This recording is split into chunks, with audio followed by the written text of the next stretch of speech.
Welcome back to the deep dive. Today we're taking on something really different.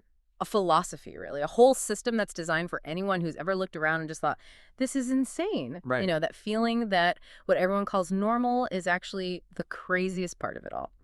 We're going to be unpacking the core message of Matthew Gilbald's project, which is called Uncommon Sanity. And it really presents itself as not just another self-help guide. It's more of an operational manual for people who are, well, ready to operate on a completely different frequency. So what are we working with today? What are the sources? The sources are incredibly, almost shockingly direct.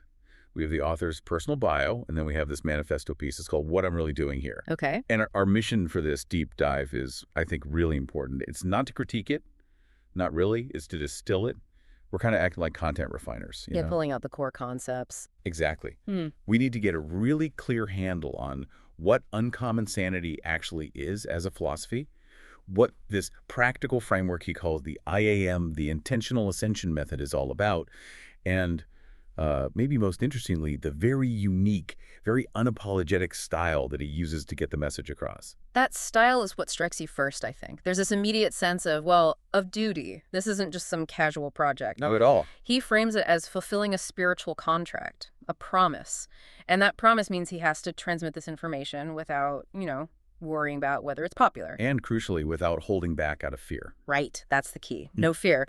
And that single idea, that one commitment, it just sets this incredibly uncompromising tone for everything else. You know you're not getting a watered-down version of anything. You can't water it down because the starting point is so radical. Uncommon sanity as a philosophy, it begins with this really stark recognition that most of what we call the normal world is, in his words, fundamentally insane. Not just flawed, but insane. Insane. And he's not being poetic there. That is the foundational premise. You have to start there. Because only after you accept that premise can you even begin to choose a sovereign path, a path that's aligned with, natural law, a higher consciousness, not with all the human-made rules that are causing the chaos. So if we were to boil it all down for someone listening, this whole system is basically your internal personal declaration of independence? That's it. It's your declaration of independence from a world that's been flipped completely upside down. Okay. That is a perfect place to start. Let's dig into the evidence for that declaration. The proof that the world is, in fact, upside down. So this first major pillar of the whole philosophy is right there in the title. The need for uncommon sanity arises from the absurdity of what's considered common or normal. Right. The whole argument starts with this simple but pretty profound idea. It's if you feel out of sync, if you feel like something is deeply wrong, it's probably not you. It's the system. It's the system. The world has been flipped. The author argues that our societal structures, our economic systems, our bureaucracies, they aren't just a little broken or inefficient. They are fundamentally absurd. And that feeling he talks about, that chronic dissonance, I think everyone listening has felt that. That sense that you're just constantly pushing against something that makes no logical sense. Exactly. And the message here is that your gut feeling, your intuition on that is 100% correct. The operating system of modern life is defective. Is that a bug? A huge bug. And to make this idea really land, to make it sticky, the source uses this brilliant little metaphor. It's so simple, but it just unlocks the whole concept. The driveway-parkway paradox. Yes. Let's spend some time on this because it's really the key that opens the door to seeing all the other absurdities. It is. He calls it a perfect metaphor, and I think he's right. It points to this huge, pervasive lie that we just live with every single day without a second thought. So break it down. Well, just think about the words themselves. We park our car in a driveway, and we drive our car on a parkway. The name of the thing is the literal opposite of what you do there. I have never, ever thought about that. Nobody does. That's the point. Yeah. We just accept this complete contradiction in our everyday language. And the philosophy asks a really powerful question. If we accept this tiny, seemingly harmless contradiction without even blinking, how many other much bigger, much more dangerous contradictions are we just accepting every day? Wow. In our healthcare system, in our financial system, in the political stories we're told. Where else is the label the exact opposite of the function? And once you see that, you can't unsee it. That paradox, it's like a little piece of code that once you run it, it starts highlighting all the other bugs in the system. It's a neurological switch, just like you said. You suddenly realize that this small language lie is just a placeholder for much bigger, much more consequential lies. Like when your job is called client satisfaction, but your actual task is to prevent clients from getting refunds? Perfect example. Or when a government agency is called the Department of Health and Human Services, but its policies often seem to lead to, well, worse health outcomes. The map is labeled all wrong. And that's where the physical tool comes in. This isn't just an intellectual exercise. The author connects this external absurdity directly to our internal state. Yes. This is critical. The constant low-grade stress of trying to navigate a world where all the signs are pointing the wrong way.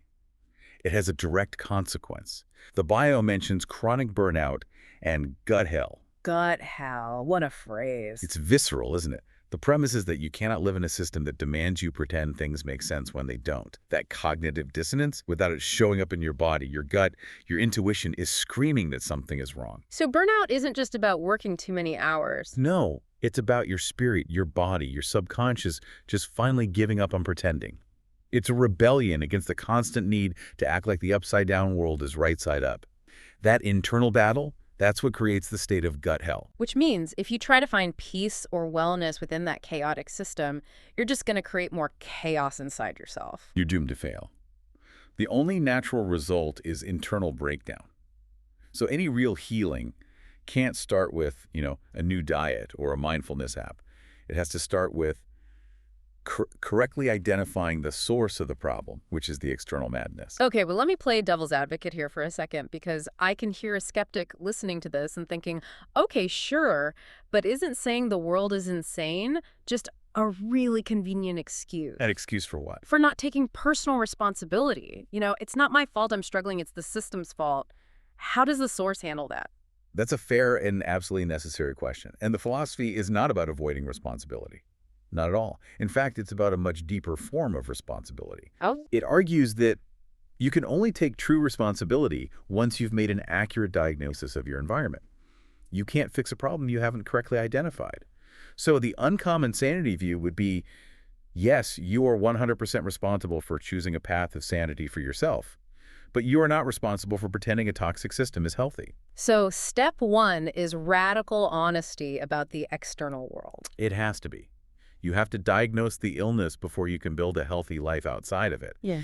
And sometimes that kind of radical honesty, it needs to be delivered with a bit of humor. Which brings us to this persona, this character the author adopts. Yeah. Certified chatologist. Right. We have to talk about the role of humor here, because it's not just for laughs. It's a very specific tool. It's a processing mechanism. Think about it. When you realize the depth of the absurdity, the sheer volume of trauma and, well, shit that the broken system creates, it can be overwhelming, paralyzing even. You could just fall into despair. Exactly. And the source says that sometimes the most profound truths can only really be delivered with a wink and a well-timed fart joke. Humor cuts through the fear. The certified chatologist is the persona you need to adopt to handle the sheer weight of it all without collapsing. So the humor is a form of alchemy. It's transmuting the bad stuff. It's transmutation itself. It's the perfect word. The chatologist doesn't ignore the darkness or the difficulty. They wade right into it. They study it. But they use humor to neutralize its power, especially the fear that usually comes with these big systemic revelations. It makes the truth less terrifying and more memorable. It makes it sticky. And it also signals something really important to the reader, to the listener. It signals resilience. If you can make a joke about the very thing that tried to destroy you, you've already won. You've mastered it. This is humor born from deep experience then, not just being witty. It's born of necessity. Yeah. It's a sign that says, I have looked directly into the abyss and I found a way to laugh. That laughter is proof of liberation. It's a signal that says, I know how bad this is and we're going to get through it and we're even going to find it funny. And all of this is in service of one goal, building a true sovereign life. And we absolutely have to emphasize the distinction the author makes here. This is so important. Crucial, yes.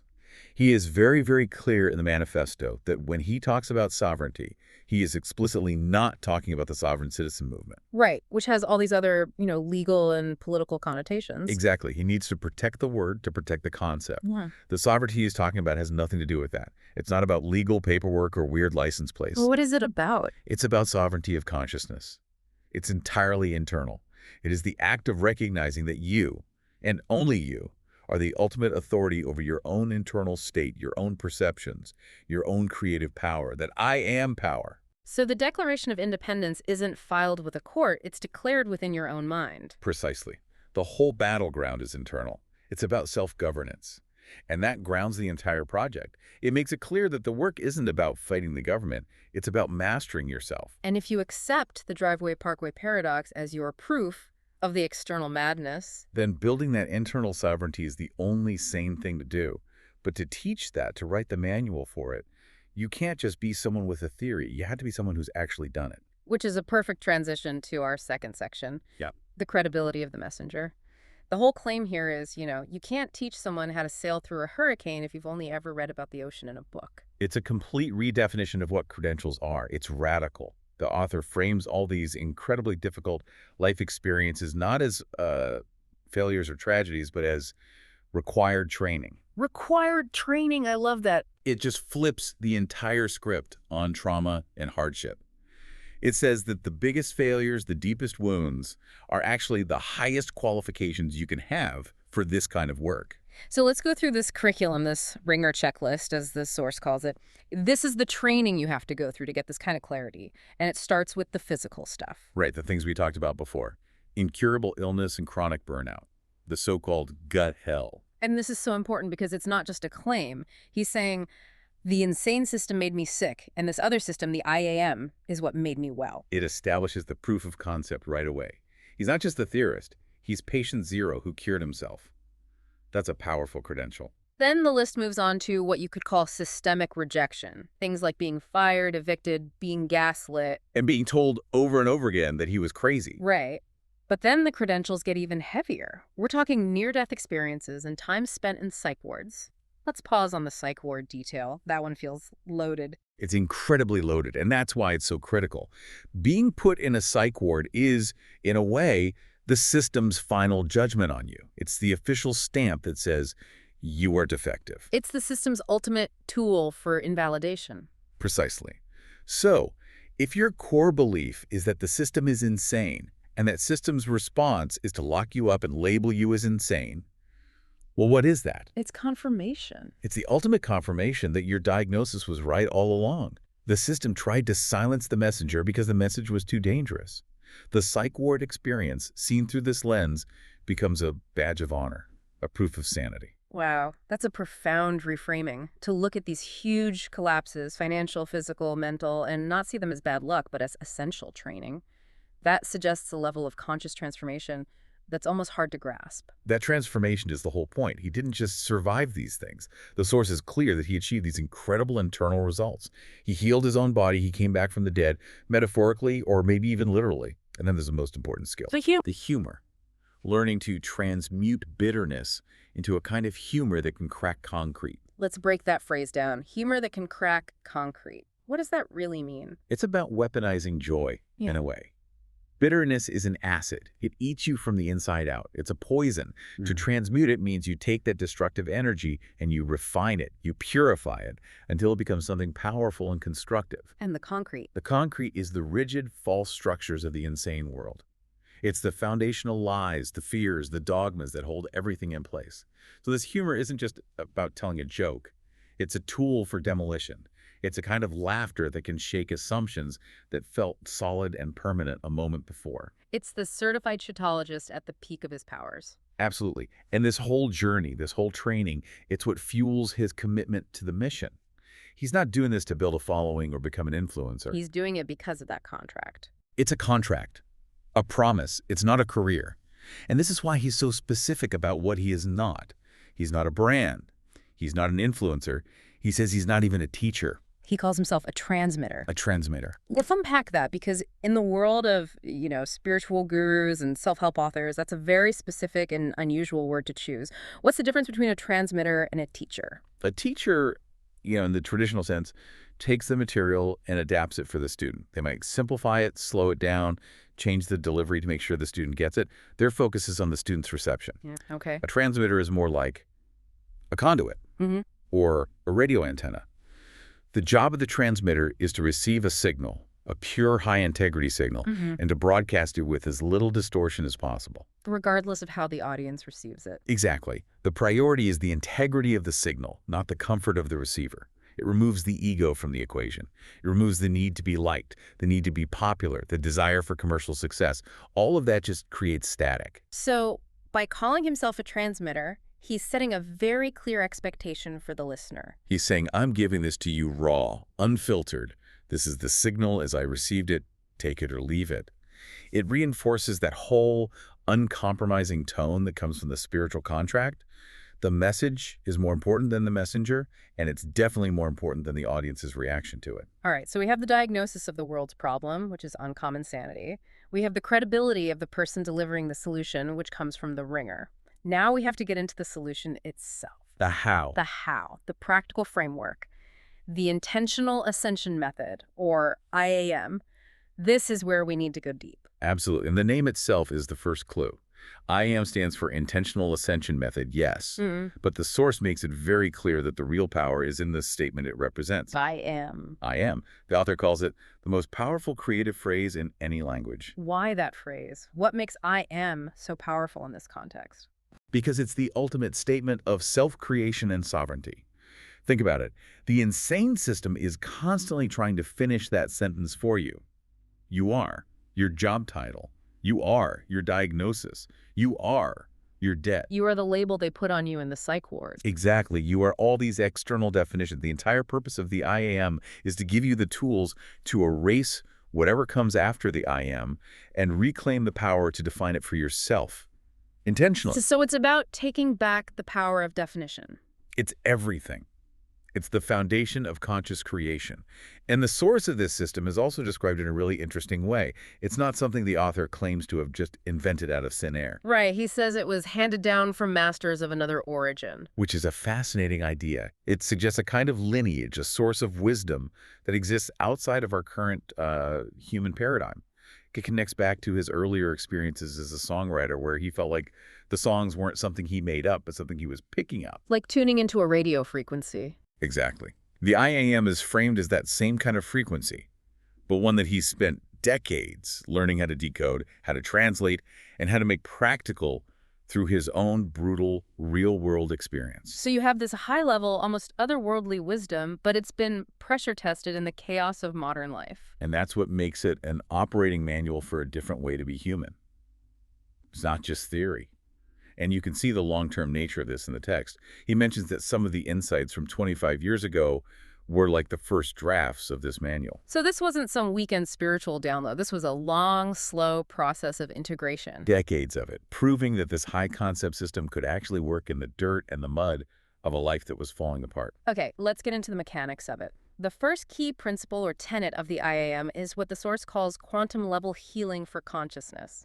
That's a big term. We need to break that down. It is a big term, and it's meant to draw a very sharp contrast with sort of conventional healing methods. Like therapy or medication. Or even just behavioral changes, like changing your habits.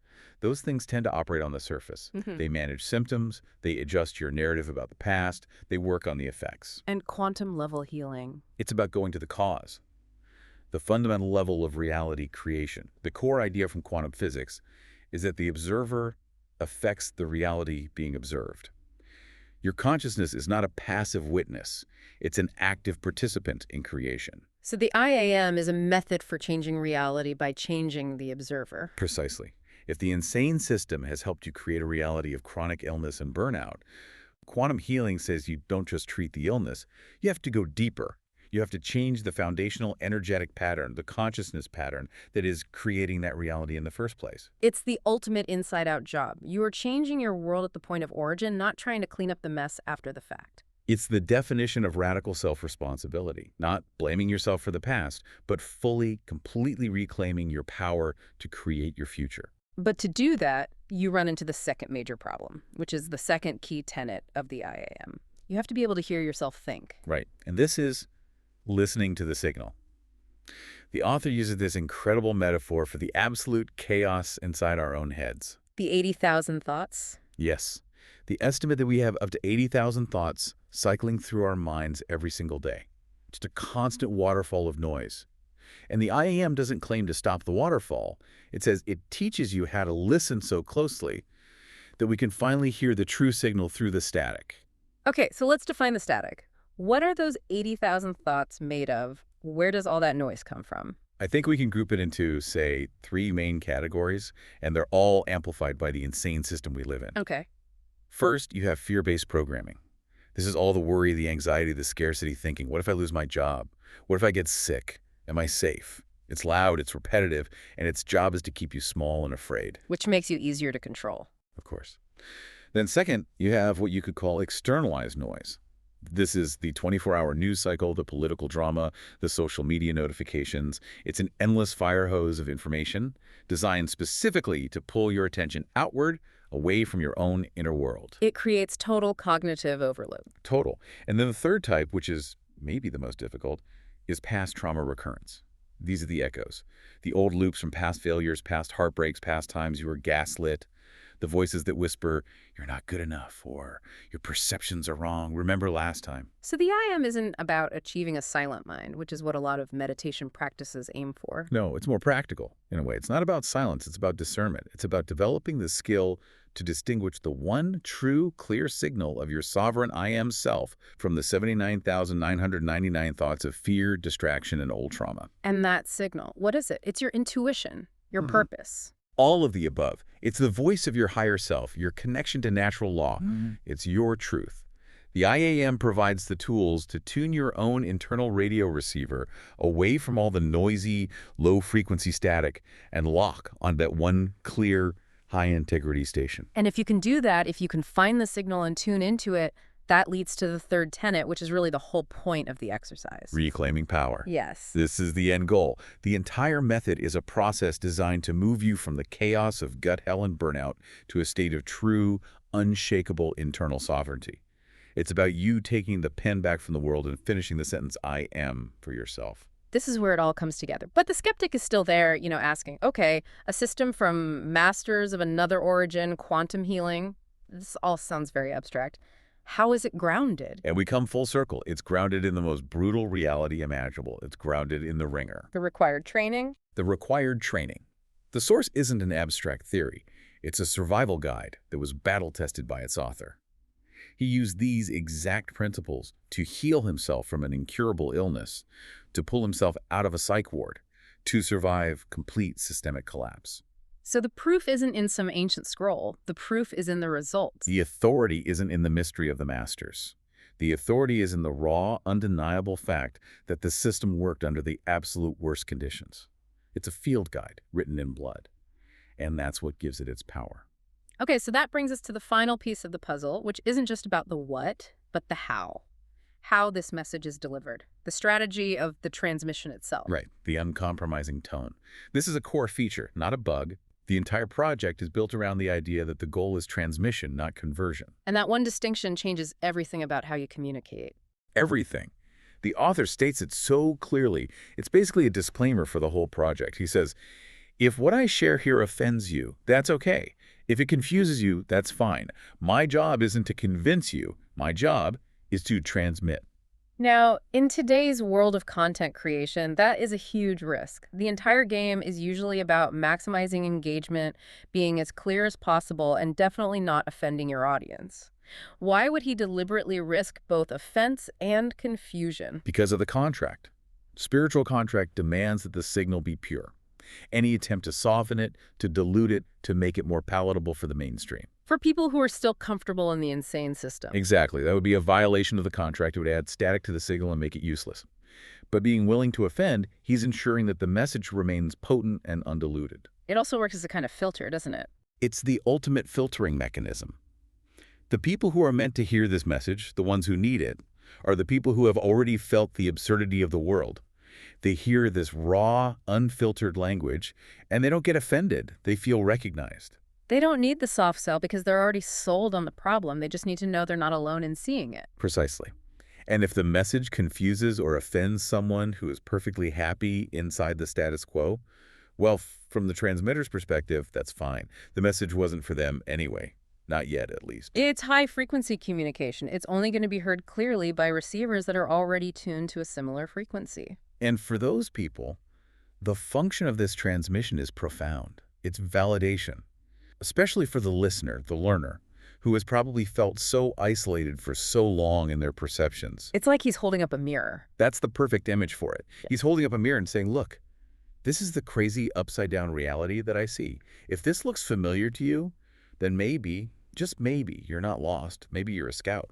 That one shift from feeling like I must be crazy to realizing I'm just seeing things clearly, that's a massive shift in personal power. It's life-changing. It's incredibly stabilizing.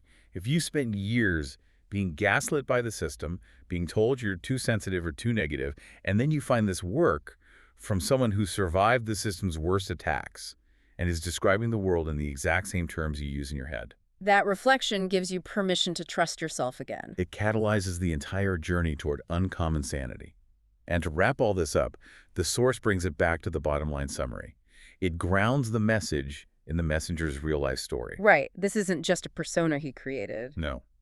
We're talking about a man who is 57 years old. He's had decades to watch these systems operate. He survived total systemic failure, eviction, financial ruin, gaslighting, and he didn't just survive, he transformed it all into this radical healing and this concrete cracking humor we talked about. It makes it clear that the IAM isn't a manual for people who have had easy lives. It's for the people who have been through the machine and come out the other side. And the motivation is pure. It's about fulfilling that internal promise, not chasing external validation or money. The whole authority of the project rests on one unspoken statement. I'm not telling you what I read in a book. I'm telling you what I learned in the fire. That's the guarantee of integrity. So let's bring this all together. The architecture of uncommon sanity seems to have a very clear flow. It starts with this necessary, radical act of recognition. Seeing the insanity, the driveway parkway paradox. Right, and once you see that, it creates the motivation to find a different path, a way out. And that path is the IAM. The practical framework, the intentional ascension method. And the whole thing is fueled and delivered with this commitment to radical honesty, to pure transmission, which is designed not to convert, but to find and validate the other people who are already looking for that path. And the goal of that path is to move the individual beyond just coping or managing their life and into a true state of internal power, a state of sovereignty, where they are the one defining who they are. I am. Which is why the motto of the project makes so much sense. This isn't just healing, it's your declaration of independence. It's about taking the absolute worst experiences of your life, the ringer, and using them as fuel to create an operational manual for anyone else who wants to find their way out of the normal, insane world. The biggest challenge in all of this seems to be what the IAM is designed to solve: tuning the receiver, hearing the signal through the noise. Through the 80,000 thoughts, the fear, the trauma, the endless external distractions that make it almost impossible to hear that quiet core truth of your own I am. And that leads us to our final provocative thought for you, the listener. The whole journey to uncommon sanity has to begin with identifying your own personal proof that the world is upside down. So if the driveway parkway paradox is the universal example, what's your personal one?